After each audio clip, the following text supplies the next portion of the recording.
বিসমিল্লাহির রহমানির রহিম। কুমিল্লা বোর্ড 2015-তে হিসাবের বই থেকে যে প্রশ্নগুলো এসেছিল সেই প্রশ্নগুলোর সমাধান আজকে করব।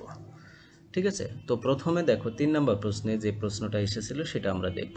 কি বলা আছে, মিস্টার সিরাট 1 জুন 2014 তারিখে নগদ 55,000 টাকা পণ্যদ্রব্য 10,000 টাকা এবং 15,000 টাকার ঋণ নিয়ে ব্যবসা আরম্ভ করেন। এও কিন্তু ব্যবসায় আরম্ভ করলো। তো নগদ কত, 55,000 টাকা, পণ্যদ্রব্য কত, 10,000 টাকা এবং 15,000 টাকা ঋণ নিয়ে ব্যবসা আরম্ভ করলেন। উক্ত মাসে তার অন্যান্য লেনদেনগুলো নিম্নরূপ। তো কী কী লেনদেন রয়েছে দেখো। জুন মাসে 5 তারিখ জিহাদের নিকট পণ্য বিক্রয় 10,000 টাকা, যার 40% নগদে।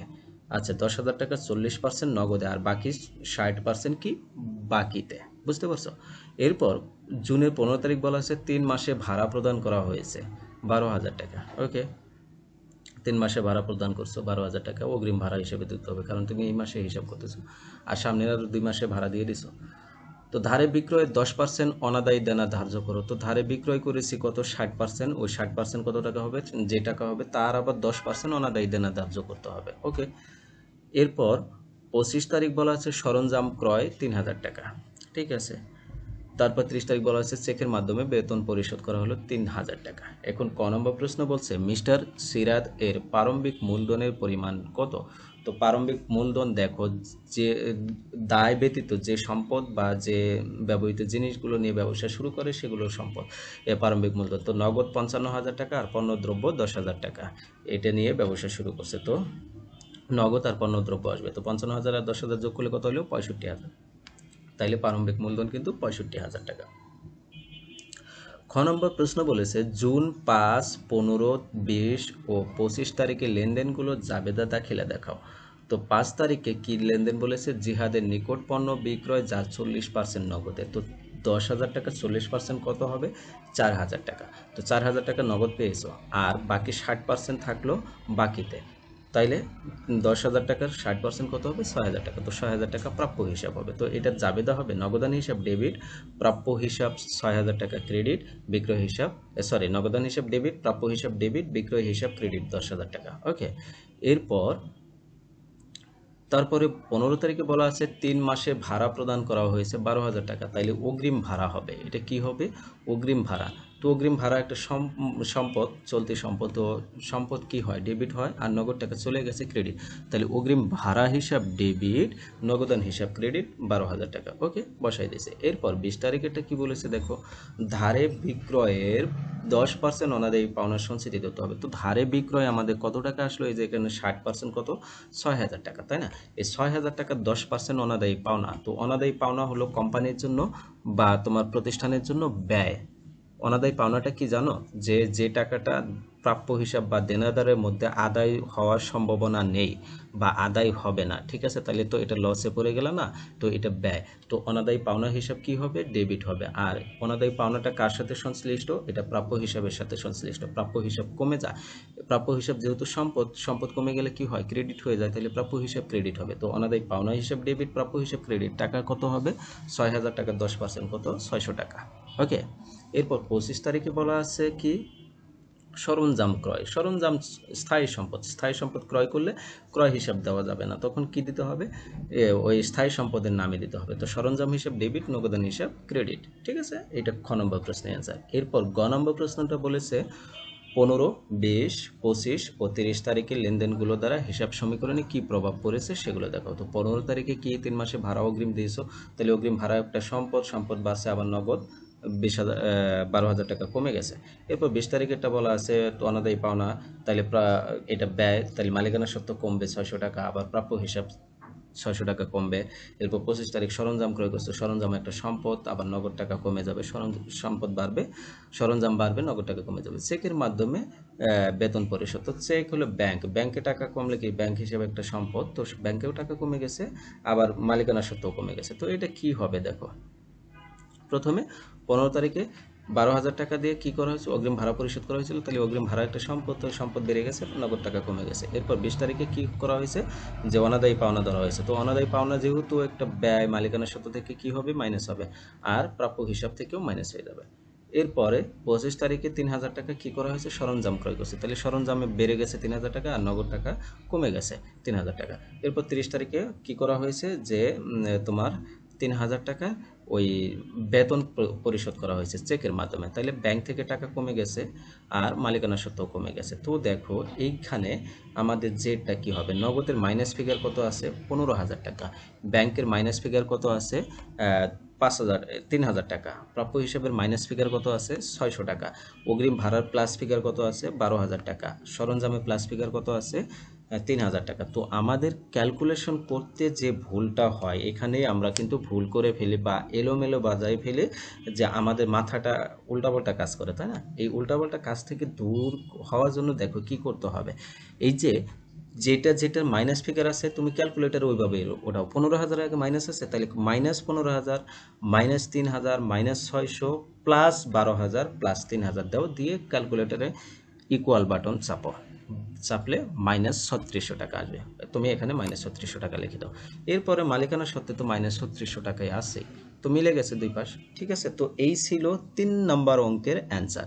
এরপর 4 নাম্বার এবং 5 নাম্বার অন্য অন্য চ্যাপ্টার থেকে এসেছিল, কিন্তু 6 নাম্বার অঙ্কটা এই হিসাবের বই থেকে অর্থাৎ এই দ্বিতীয় অধ্যায় থেকে এসেছিল। তো 6 নাম্বার প্রশ্নটা কি বলা আছে দেখো, মিস্টার শেহাব 2014 সালে 1 মার্চ তারিখে হাতে নগদ 20,000 টাকা এবং ব্যাংক জমার ক্রেডিট উদ্বৃত্ত 5,700 টাকা ছিল। তাহলে এটা নগদান বই থেকে আসছে। তো কি না, ব্যালেন্স বিডি কত ছিল, নগদ ছিল 20,000 টাকা এবং ব্যাংক জমাতিরিক্ত ক্রেডিট উদ্বৃত্ত যেটা বলে 5,700 টাকা ছিল। উক্ত মাসে তার অন্যান্য লেনদেনগুলো নিম্নরূপ। তো কী কী লেনদেন আছে, মার্চের 4 তারিখে নগদে বিক্রয় করা আছে 12,000 টাকা, যার অর্ধাংশ সাথে সাথে ব্যাংকে জমা দেওয়া হলো। তো নগদে বিক্রয় করছো 12,000 টাকা, তাইলে অর্ধেক অংশ সাথে সাথে ব্যাংকে জমা দিয়েছে, তার মানে কি 6,000 টাকা ব্যাংকে বাড়ছে আর 6,000 টাকা নগদে বাড়ছে। ডেবিট পাশেই দুইটা বসবে, 6,000 টাকা নগদে ঘরে বসবে আর 6,000 টাকা ব্যাংকের ঘরে বসবে। ওকে, এরপরে 4 তারিখ বলা আছে মিসেস শান্তার পাওনা 6,000 টাকায় 5% বাট্টায় 50% নগদে এবং 50% চেকে পরিশোধ করা হলো। ওয়াও, কত ক্যালকুলেশন দিয়ে দিয়েছে না, মাথাটা একটু ঘোরানোর জন্য তারা এই কাজটা করেছে। ওকে, আমরা মাথা ঘোরানোতে অভ্যস্ত না, আমরা ক্যালকুলেশনেই অভ্যস্ত, তাই না? আমরা ক্যালকুলেশন করব। তো 6,000 টাকার 5% কত হবে 300 টাকা। তো 6,000 থেকে 300 টাকা মাইনাস করো 5,700 টাকা হবে। এই 5,700 টাকার 50% নগদে আর 50% চেকে, তার মানে নগদে করে 5,700 টাকার অর্ধেক চলে যাবে আর ব্যাংকের ঘরে কত যাবে 5,700 টাকার অর্ধেক চলে যাবে, ঠিক আছে। তাহলে ক্রেডিট পাশে বসাই দেবো। ওকে, এরপর 5 তারিখে বলা আছে দেনাদার ফাহেমের নিকট হতে 10,000 টাকার পাওনার 2% বাট্টায় 4,800 টাকা নগদে এবং অবশিষ্ট টাকা চেকে পাওয়া গেল। খেয়াল করো 10,000 টাকা 2% বাট্টা কত হবে 200 টাকা, কত হবে 200 টাকা। তাইলে 10,000 থেকে 200 টাকা বাট্টা বাদ গেলে আর কত টাকা পাবো আমি 9,800 টাকা। এই 9,800 টাকার মধ্যে 4,800 টাকা তুমি নগদে পাইছো আর বাকি থাকলো কত 5,000 টাকা। এই 5,000 টাকা তুমি চেকে পাইছো, তাহলে চেক পাইলে ব্যাংকে টাকা বাড়ে, তাহলে নগদে ঘরে বাড়বে 4,800 টাকা, ব্যাংকের ঘরে বাড়বে কত 5,000 টাকা আর বাট্টার ঘরে যাবে 200 টাকা। ওকে, এরপর 15 তারিখ বলা আছে স্বীকৃতি বিলের মাধ্যমে ক্রয় 5,000 টাকা, স্বীকৃতি বিলের মাধ্যমে ক্রয় 5,000 টাকা এবং ধারে বিক্রয় 10,000 টাকা। এটা কি নগদানে আসবে? আদৌ তোমার বিলের প্রদেয় বিলের মাধ্যমে ক্রয় করছো 5,000 টাকা আর ধারে বিক্রয় করেছো 10,000 টাকা, এটা নগদানের লেনদেন হয় নাই, এখানে জাবেদা করতে যাও। এটা ক্রয়ের জাবেদা কি হবে, ক্রয় হিসাব ডেবিট, প্রদেয় বিল হিসাব ক্রেডিট। আর বিক্রয়ের জাবেদা কি হবে, প্রাপ্য হিসাব ডেবিট, বিক্রয় হিসাব ক্রেডিট। কোথাও নগদ বা ব্যাংক উল্লেখ আছে জাবেদা? নগদ বা ব্যাংক যখন জাবেদা করলে নগদ বা ব্যাংক না পাওয়া যাবে তখন সেটা তো নগদানে আসবে না। নগদানের শর্তই হলো নগদান হিসাব অথবা ব্যাংক হিসাব থাকতে হবে একটা লেনদেনে, প্রত্যেকটা লেনদেনে কোনো না কোনো হিসাব নগদান অথবা ব্যাংক হিসাব থাকতে হবে। হয় ডেবিট নগদান হবে, না হলে নগদান ক্রেডিট হবে, হয় ব্যাংক ডেবিট হবে, না হলে ব্যাংক ক্রেডিট হবে, এরকম হবে। মানে তোমার জাবেদা করলে নগদান অথবা ব্যাংক হিসাব থাকবেই, কিন্তু এখানে নগদান অথবা ব্যাংক হিসাব নাই, তার মানে এই দুটা নগদান বইতে আসবে না। ওকে, এরপরে 20 তারিখে বলছে কি তামিমের নিকট হতে 5% বাট্টায় 15,000 টাকার পণ্য ক্রয় করা হলো। কার কাছ থেকে পণ্য ক্রয় করছো? তামিমের কাছ থেকে। ব্যক্তির নাম উল্লেখ আছে, কোথাও নগদে কথা উল্লেখ আছে না, কোথাও চেকের কথা উল্লেখ আছে না, তার মানে এটাও বাকিতে হয়েছে। এটা জাবেদা করতে গেলে কি করতে হবে, ক্রয় হিসাব ডেবিট আর তামিম হিসাব ক্রেডিট বা প্রদেয় হিসাব ব্র্যাকেটে তামিম দিয়ে ক্রেডিট। তো এখানেও কোথাও নগদ অথবা ব্যাংক আসলো না, তো এটাও তো নগদান বইতে আসবে না, ঠিক আছে। এরপর 24 তারিখ বলেছে তামিমের নিকট থেকে 250 টাকা বাট্টায় 50% নগদে এবং 50% চেকে পরিশোধ করা হলো। তো তামিমের নিকট থেকে কত টাকা পাওয়ার কথা ছিল? 5% কারবারি বাট্টায় পণ্য ক্রয় করেছো 15,000 টাকা। তো 15,000 টাকার 5% কত হবে? 750 টাকা। তো 15,000 থেকে 750 বাদ দিলে কত হবে? 14,250। ঠিক আছে, এই 14,250 টাকা তোমার পরিশোধ করতে হবে। তো তুমি 24 তারিখে এসে সেটাই পরিশোধ করলা, কিন্তু 14,200 টাকার মধ্যে ওই তামিম বললো 250 টাকা দিতে হবে না। ওকে, 250 টাকা মানে উপরে 250 টাকা, এই 250 টাকা তোমাকে বাট্টা দিয়ে দিল, তুমি এইটা আয় হলো তোমার প্রাপ্ত বাট্টা। আর যে 14,000 থাকলো না, এই 14,000 টাকা 7,000 টাকা নগদে এবং 7,000 টাকা চেকে পরিশোধ করছে। তার মানে নগদে ঘর থেকে 7,000 টাকা চলে গেছে আর ব্যাংকের ঘর থেকে 7,000 টাকা চলে গেছে। চলে গেলে ক্রেডিট পাশে, আসলে ডেবিট পাশে, নগদানের বইয়ের এটাই কিন্তু ইস্যু। এখন 20 তারিখ 30 তারিখ বলা আছে তামিমকে ইস্যুকৃত চেকটি ব্যাংক কর্তৃক প্রত্যাখ্যাত হলো। এই যে তামিমকে যে 7,000 টাকার একটা চেক দিলা, সে চেক তোমার ব্যাংকে অ্যাকাউন্টে জমা দিয়ে সে টাকা উত্তোলন করতে গেছে, কিন্তু ব্যাংক তোমার ওই চেকটাকে অ্যাপ্রুভ করে নাই। তখন কি করবে? তামিম ওই চেকটা তোমাকে আবার ফেরত দিয়ে দেবে। তার মানে কি তোমার ওইটা ব্যাংকে যে ব্যাংক থেকে যে টাকাটা চলে গেছিলো সেটা আবার প্লাস হয়ে যাবে, ঠিক আছে। ক নম্বর প্রশ্ন বলছে নগদান বইতে অন্তর্ভুক্ত হবে না এমন দফাগুলো চিহ্নিতকরণ করো। আমরা কিন্তু অলরেডি খুঁজে পেয়ে গেছি 15 তারিখ আর 20 তারিখে এই দুইটা লেনদেনই কি হবে না? লেনদেন হবে না। তাইলে এমন দফাগুলো চিহ্নিতকরণ করতে বলছে, তো চিহ্নিতকরণ করবো আমরা। আমাদের কিন্তু এমন দফার পরিমাণ নির্ণয় করতে বলে নাই, তাইলে আমাদের টাকার পরিমাণ নির্ণয় করার দরকার নাই, কিন্তু তারপরে ওরা নির্ণয় করে রাখছে। আচ্ছা, আমরা নির্ণয় করে দিই। দেখো, স্বীকৃতি বিলের মাধ্যমে ক্রয় 5,000 টাকা, ধারে বিক্রয় 10,000 টাকা, আর তামিমের নিকট 5% বাট্টা। তো 5% বাট্টা বাদ দিতে হবে কিন্তু। তো 15,000 টাকার 5% বাট্টা কত হবে? 14,000 টাকা, 750 টাকা। তো 15,000 থেকে 750 বাদ দিলে কত হবে? 14,250। তো এখানে টাকা পরিমাণ নির্ণয় করতে বলে না, ক্যালকুলেশন করার দরকার নাই। এটা না দিলেও চলতো, শুধু তারিখ দিয়ে এখানে স্বীকৃত বিলের মাধ্যমে পণ্য ক্রয় 5,000 টাকা, ধারে বিক্রয় 10,000 টাকা, তামিমের নিকটত পণ্য ক্রয় 5% কারবারি বাটায় তামিমের নিকটত পণ্য ক্রয় 14,250 টাকা। এইভাবে দিলেও চলতো, এখানে টাকার ঘরে টাকা না দিলেও চলতো। বুঝতে পারছো? যেহেতু পরিমাণ নির্ণয় করতে বলে না, তার মানে এখানে ব্যালেন্স নামাইতে হবে না। এরপর খ নম্বর প্রশ্ন বলেছে 4, 5, 15 ও 20 তারিখের লেনদেনগুলো জাবেদা দাখিলা দেখাও। তো 4, 5, 15 এবং 20 তারিখ। তো 4 তারিখের লেনদেনটা কি বলেছে দেখো, মিসেস শান্তার পাওনা 6,000 টাকা, 5% বাট্টা। এদিকে কি করতে বলছে? জাবেদা দাখিলা দিতে বলছে, তাই না? তো দেখো, এই 4 তারিখের লেনদেনটা আগে পড়ো। তো 6,000 টাকা 5% বাট্টায়, 50% নগদে এবং 50% চেকে পরিশোধ করা হলো। তাইলে টাকা পাইলো কে এখানে? সুবিধা ভোগ করলো কে? শান্তা। শান্তা কে ছিল? প্রদেয় হিসাব, তাই না? শান্তার কাছে আমি দায়বদ্ধ ছিলাম, তাইলে দায় এখানে কমে গেছে। তাইলে দায় কমে গেলে কি হবে? ডেবিট হবে। তাইলে মিসেস শান্তা কি হবে? ডেবিট হবে। তো মিসেস শান্তা কত টাকা পাবে? 6,000 টাকাই পাবে। পাবে কত? 6,000 টাকায়। কিন্তু এখানে আমার আরও 3টা কাজ হয়ে রয়ে গেছে। 6,000 টাকার 5% বাট্টা কত হবে? 300 টাকা। ঠিক আছে, এই 300 টাকা আমি বাট্টা পেয়ে গেলাম। আর যে বাকি 5700 টাকা থাকলো না, এই 5700 টাকা 50% নগদে আর 50% চেকে পরিশোধ করছে। তো এটা জাবেদা কি হবে দেখো, প্রদেয় হিসাব ডেবিট 6,000 টাকা দিয়ে দিলাম। নগদান হিসাব দেখো, এই যে বাট্টাটা আগে বোঝাই দিই। প্রাপ্ত বাট্টা হিসাব ক্রেডিট 300 টাকা দিয়ে দিলাম। তাহলে 600 থেকে 300 চলে গেলে কত থাকলো? 5,700 টাকা। তো 5,700 টাকার 50%, 50% হবে 2,850 টাকা। ঠিক আছে, তাহলে নগদান হিসাব ক্রেডিট 2,850 টাকা আর ব্যাংক হিসাব ক্রেডিট 2,850 টাকা। ওকে, ক্লিয়ার? এরপরে দেখো 5 তারিখেরটা কি বলেছে, দেনাদার ফাহিমের নিকট হতে 10,000 টাকার পাওনার 2% বাট্টায় 4,800 টাকা নগদে এবং অবশিষ্ট টাকা চেকে পাওয়া গেল এবং চেকখানি ওই দিনই ব্যাংকে জমা দেওয়া হলো। তাইলে দেনাদার ফাহিম, দেনাদার কি সম্পদ ছিল, এখন সম্পদ মানে দেনাদার ফাহিমের কাছ থেকে তুমি টাকা পেয়ে গেছো, তার মানে সম্পদ কমে গেছে, আবার সম্পদ তোমার নগদ সম্পদ বেড়েছে বা ব্যাংকের সম্পদ বেড়েছে, তাই না? দেনাদার ফাহিম কমে গেছে, তাহলে দেনাদার কিন্তু দেনাদার হিসাব ক্রেডিট হবে 10,000 টাকা। ওকে, এটা জাবেদা কিভাবে করবো দেখো, দেনাদার বা প্রাপ্য হিসাব ফাহিম ক্রেডিট 10,000 টাকা দিয়ে দিলাম। পেয়েছি কত? 2% বাট্টা, 2% বাট্টা দেওয়া হয়ে গেছে তাকে। তো 2% বাট্টা এটা কিন্তু দিছো তুমি, কারো কাছ থেকে টাকা আদায় করার সময় যে বাট্টাটা আসে সেটা তোমার প্রদত্ত বাট্টা। তোমার খরচ, তাইলে এটা ডেবিট হয়। আর কাউকে টাকা দেওয়ার সময় যে টাকা কম দাও সেটা হলো তোমার প্রাপ্ত বার্তা, ওইটা তোমার জন্য আয় হয়। আয় হলে কি হয়? ক্রেডিট হয়। বুঝতে পারছো? তাইলে এখানে টাকা আদায় করার সময় 2% বার্তা দিছো, তাইলে কিন্তু এটা প্রদত্ত বার্তা। তো এই যে 2%, 10,000 টাকা 2% কত হবে? 200 টাকা। তো 200 টাকা প্রদত্ত বার্তা ডেবিট হবে, ঠিক আছে। আর তাইলে 10,000 থেকে 200 টাকা বার্তা চলে গেলে আর কত থাকলো? 9,800 টাকা। তো 9,800 টাকা 4,800 টাকা তুমি নগদে এবং 5,000 টাকা চেকে পেয়েছো। তাইলে নগদান কত পেয়েছো? নগদান হিসাব ডেবিট 4,800 টাকা, ওকে। ব্যাংক হিসাব ডেবিট 5,000 টাকা, আর প্রদত্ত বার্তা হিসাব ডেবিট 200 টাকা। সবগুলো যোগ করলে প্রাপ্য হিসাব ক্রেডিট 10,000 টাকা, ওকে। এরপরে 15 তারিখের লেনদেনটা কি বলেছে দেখো। স্বীকৃতি বিলের মাধ্যমে ক্রয়, তো ক্রয় হিসাব ডেবিট, প্রদেয় বিল হিসাব ক্রেডিট। ধারে বিক্রয়, প্রাপ্য হিসাব ডেবিট, ক্রয় হিসাব বিক্রয় হিসাব ক্রেডিট। তো এটা লেনদেন এইভাবে দেখো, ক্রয় হিসাব ডেবিট, প্রদেয় বিল হিসাব ক্রেডিট 5,000 টাকা। 15 তারিখে আবারও প্রাপ্য হিসাব ডেবিট, বিক্রয় হিসাব ক্রেডিট 10,000 টাকা, ওকে। 20 তারিখের লেনদেনটা একটু দেখো, খেয়াল করো।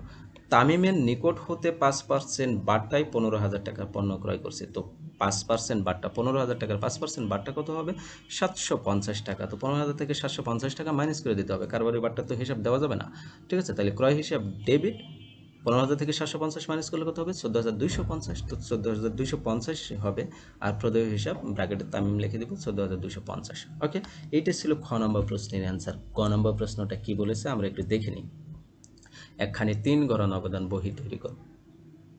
কি করতে বলছে? 3 গড়া নগদান বহি তৈরি করতে বলছে, ঠিক আছে। 3 গড়া নগদান বহি আমরা তৈরি করব। তো প্রথমে যে ব্যালেন্স দেওয়া ছিল, ব্যালেন্স বিডি নগদ 20,000 টাকা আর ব্যাংক জমাতিরিক্ত 5,700 টাকা, এটা আমরা বসাই দিলাম। তো ব্যাংক জমাতিরিক্ত ক্রেডিট পাশে বসাবো আর নগদ ব্যালেন্স বিডি ডেবিট পাশে বসাবো, ওকে। তারপরে লেনদেনটা কি বলেছে, তারপরে লেনদেনগুলো আমরা একটু একে একে পড়ে আসি। তো নগদে বিক্রয় করো, বিক্রয় করলে টাকা আসে, ঠিক আছে। 12,000 টাকা বিক্রয় করছো, যার অর্ধাংশ সঙ্গে সঙ্গে ব্যাংকে জমা দেওয়া হলো। তাহলে 12,000 টাকার অর্ধেক কত হবে? 6,000 টাকা। 6,000 টাকা ব্যাংকে জমা দিয়েছো, 6,000 টাকা নগদে পেয়ে গেছো, ঠিক আছে। তাহলে কি হবে? বিক্রয় হিসাব দিয়ে ডেবিট পাশে পাইলে ডেবিট, চলে গেলে ক্রেডিট। নগদানের এটা কিন্তু ধর্ম। তো ডেবিট পাশে 6,000 টাকা পাইলা আর ব্যাংকের ঘরে 6,000 টাকা পেলা, ঠিক আছে। তো বসাই দিলাম বিক্রয় হিসাব দিয়ে। এরপরের লেনদেনটা একটু পড়বো। 4 তারিখে কি বলছে? মিসেস শান্তার পাওনা এখানে পরিশোধ করছো, পাওনা পরিশোধ করছো, টাকা চলে গেছে। তো খেয়াল করো 6,000 টাকা 5% বার্তা, 50% নগদ, 50। এটা নিয়ে কিন্তু আমরা জাবেদাতে অনেক আলাপ আলোচনা করছি, তাই না? তো এখানে আমরা দেখে কি ওই হিসাবটাই আমরা বসাই দিই। এই যে এখানে তোমার কত ছিল? এই যে এখানে এই যে 2,850 টাকা নগদ চলে গেছে, 2,850 টাকা ব্যাংকে চলে গেছে, আর 300 টাকা বাট্টার ঘরে আসবে, ঠিক আছে, ক্রেডিট পাশে। তাইলে এখানে প্রদেয় হিসাব শান্তা দেখে বাট্টার ঘরে 300 টাকা, নগদে ঘরে 2,850 টাকা আর ব্যাংকের ঘরে 2,850 টাকা বসিয়ে দেবো, ওকে। এরপরে লেনদেনটা দেখি। বলা আছে দেনাদার ফাহিমের নিকট হতে, এটাও কিন্তু বোঝাইছে, ঠিক আছে। এটা পাইছে, টাকা পাইছে। তো এটা জাবেদা কি করেছিলাম আমরা দেখো। এই যে নগদে ঘরে কত টাকা বসাইছিলাম? 4,800, ব্যাংকের ঘরে 5,000 আর বাট্টার ঘরে 200, ঠিক আছে। এটাও আমরা ডেবিট পাশে এইভাবে বসাই দেবো। তো কি করব? প্রাপ্য হিসাব ফাহিম 200 টাকা বাট্টার ঘরে, 4,800 টাকা নগদে ঘরে, 5,000 টাকা ব্যাংকের ঘরে বসাই দিচ্ছি, ওকে। এরপরে লেনদেনটা কি বলেছে দেখো। স্বীকৃতি বিলের মাধ্যমে পণ্য, এটা তো আসবে না, 20 তারিখেরটাও আসবে না। তো 24 তারিখেরটা কি বলা আছে? এটা পরিশোধ করছো, কি করছো? পরিশোধ করছো। তো 14,000, এই যে দেখো 5% বাট্টায় 15,000 টাকা ক্রয় করেছো। তো 15,000 টাকার 5% কত হবে? 7,500 টাকা। কত? 750 টাকা। তো 15,000 থেকে 750 টাকা মাইনাস করলে কত হবে? 14,250 টাকা। এখন তামিমকে যখন টাকা পরিশোধ করতে গেছো তখন বলছে ও ঠিক আছে, উপরে 250 টাকা দিতে হবে না, বাট্টা তোমার এটা বাট্টার করে আসবে। তো 250 টাকা বাট্টা, আর বাকি 14,000 টাকা থাকলো না, এর অর্ধেক 50% নগদে আর 50% চেকে। তার মানে কি 14,000 টাকার 50% কত হবে? 7,000 টাকা। 7,000 টাকা নগদ চলে গেছে আর বাকি 7,000 টাকা কি ব্যাংক থেকে চলে গেছে। তাহলে ক্রেডিট পাশে যাবে। এটা প্রদেয় করছো, যেহেতু করছো, তাহলে প্রদেয় হিসাব তামিম 250 টাকা বাট্টার ঘরে, 7,000 টাকা নগদে ঘরে, 7,000 টাকা ব্যাংকের ঘরে, ওকে। এর পরের লেনদেনটা কি বলেছে দেখো। তামিমকে ইস্যুকৃত চেকটি ব্যাংক কর্তৃক প্রত্যাখ্যাত হলো। তাহলে ব্যাংক থেকে টাকা কমে গেছিলো, এটা আবার ব্যাংকে টাকা বেড়ে যাবে, ঠিক আছে। কি করতে হবে? ব্যাংকে টাকা আবার এখানে যেহেতু এই ব্যাংকে টাকা কমাই দিয়েছিল, এটা আবার ব্যাংকে টাকা বেড়ে যাবে, কারণ ওই চেকটা ভ্যালিড হয় নাই। তার মানে তোমার অ্যাকাউন্ট থেকে টাকা কেটে নেয় নাই, এটা ব্যাংক সমন্বয়ের মতো অনেকটাই, ঠিক আছে। তাহলে ব্যাংকে টাকা ওখানে মাইনাস করে দিয়েছিল, এখান থেকে আবার প্লাস করে দেবা। তো এখানে প্রদেয় হিসাব তামিম দিয়ে এখানে 7,000 টাকা ব্যাংকের ঘরে ডেবিট পাশে বসাই দেবা, ওকে। তো এইটাই ছিল মোটামুটি পোস্টিং। তো এবার আমরা ব্যালেন্স নামাবো। প্রদত্ত বার্তার ব্যালেন্স 200 প্রাপ্ত বার্তার ব্যালেন্স 450, 550, 550 নামাই দিলাম। এটা কোনো জেন নামাতে হবে না, ঠিক আছে। এরপর নগদে 20,000, 6,000 আর 4,800 যোগ করলে কত হয়? 30,800। ক্রেডিট পাশেও 30,800 দেবো। তো 30,800 থেকে 7,000 আর 2,850 মাইনাস করলে 20,950 টাকা হয়। তো 20,950 টাকা, এটা হলো ব্যালেন্স সিডি, ঠিক আছে। এরপর ব্যাংকের টাকাটা যোগ করব। ব্যাংকে কী কী আছে? 6,000, 5,000 আর 7,000 যোগ করলে কত হলো? 18,000। তো 18,000 ক্রেডিট পাশেও বসাবো, বসায় ওপরে 7,000, 2,850 আর 5,700 মাইনাস করলে কত হবে? 2,450 টাকা। তো 2,450 টাকা ব্যালেন্স সিডি। তো আগের মাসের ব্যালেন্স সিডি মার্চের 31 তারিখ, তাহলে মার্চের পরের মাস কি? এপ্রিল। এপ্রিলের 1 তারিখে ব্যালেন্স বিডি হবে। তো নগদে কত আসলো? 20,990 টাকা, 950 টাকা। আর ব্যাংকে আসলো 2,450 টাকা। ওকে, এটাই ছিল কুমিল্লা বোর্ড 2015 হিসাবের বই থেকে আলোচনার বিষয়। আশা রাখি তোমরা এই প্রশ্ন দুটার সমাধান পেয়ে গেছো এবং খুব সহজে, খুব ভালোভাবে বুঝতে পারছো। তারপরেও যদি কারো কোনো বুঝতে কোথাও কোনো প্রবলেম হয়, তাহলে কমেন্টের মাধ্যমে আমাদেরকে জানাই দিও। সে পর্যন্ত সবাই ভালো থাকো, সুস্থ থাকো। আল্লাহ হাফেজ।